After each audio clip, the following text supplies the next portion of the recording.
we have to applaud Scott Pelley for what he did. Because we all know at this table, and I'm not going to call them out, we all know a bunch of journalists, and they're not at this network, they're at other networks, that should be Scott Pelley's right now, but they're not.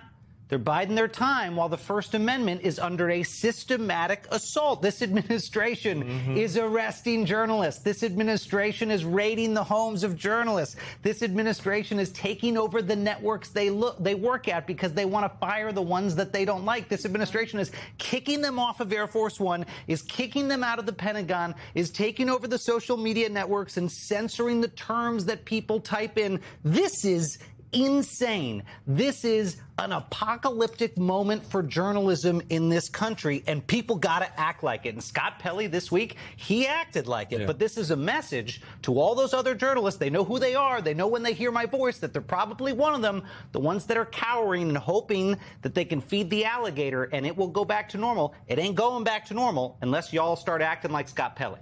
I think you're getting it exactly right there, Miles Taylor. This is a moment where there are lots of villains and there aren't many heroes. And so when we see a hero, when we see a profile in courage, we have to take that moment to applaud folks. I'm struck by the fact that this, to me, has echoes of a conversation you've been having with the two of us for the past 2 years, which is if you want to understand what Trump and his acolytes are up to, look at Viktor Orban. He is just playing his playbook. And one of the things that you warned us about many times over the past 2 years was the fact that a big part of dismantling democracy and institutions was going to be going after a fair and free press. In the case of Orban, they did that in part by making sure that his allies had control of media institutions and media apparatus so that they could turn what was once news and information into propaganda.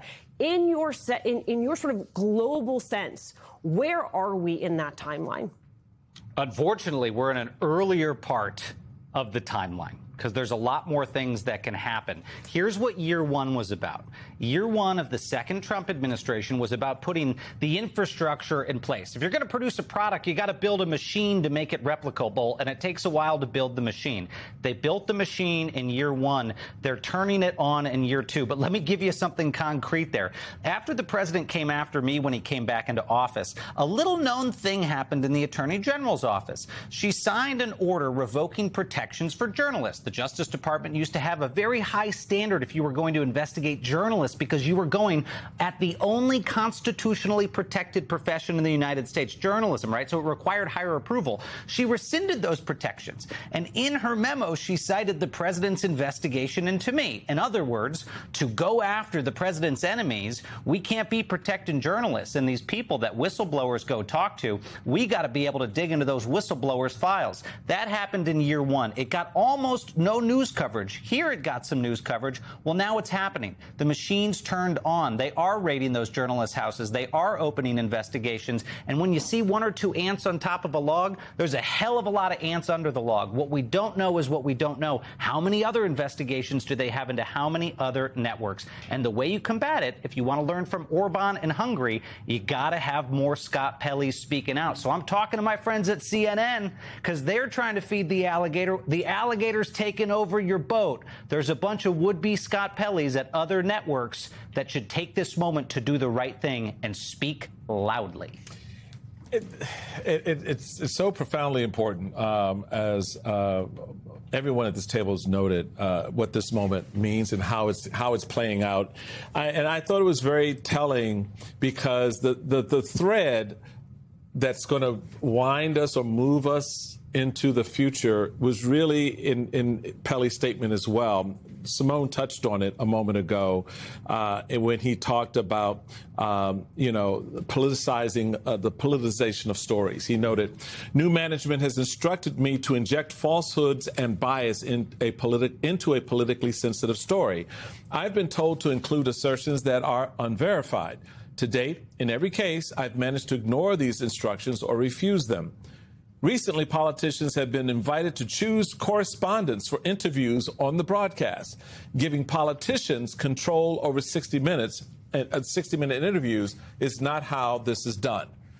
that's the future that they're setting up. And it's very, very important, that we understand that. Now, MS now has reached out to CBS about Pele's accusations, and they've declined to comment. I would think you'd want to, but okay, that's their prerogative. But that's the problem, right? Is that these things are happening and no one is clarifying their intent. So if Pele is lying, if Pele is wrong, as management, I'm going to be out there. No. Y'all don't understand. Time out. This is what here's the minutes from the meeting, right? Because of the institution that you are. Mm-hmm. You are a broadcast network. You are a mega publication, a grand newspaper that everyone over time has come to respect. So how do we look at this beyond this? Because this is where the thread is going. The thread is going to where journalists will decide which reporters they want to talk to. And they'll do that interview that is really good and cushy and nice, and no hard questions are asked about the behavior of that politician or the programs that they're doing. Well, we're headed towards state media. I mean, it's far from hyperbole at this point. It is the reality we are living in.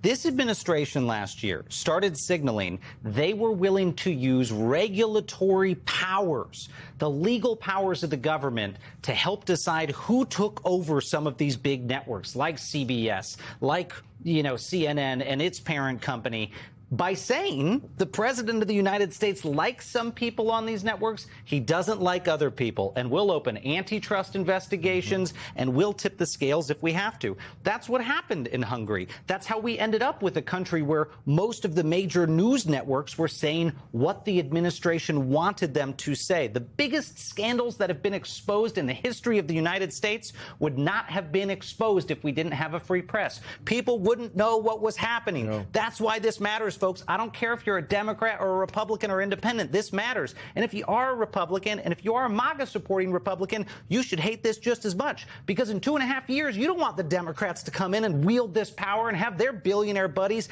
take over networks and control the news that you watch and what people are interviewing the public officials. You don't want that. Americans need to be united. The First Amendment doesn't just belong to some people. It belongs to all the people.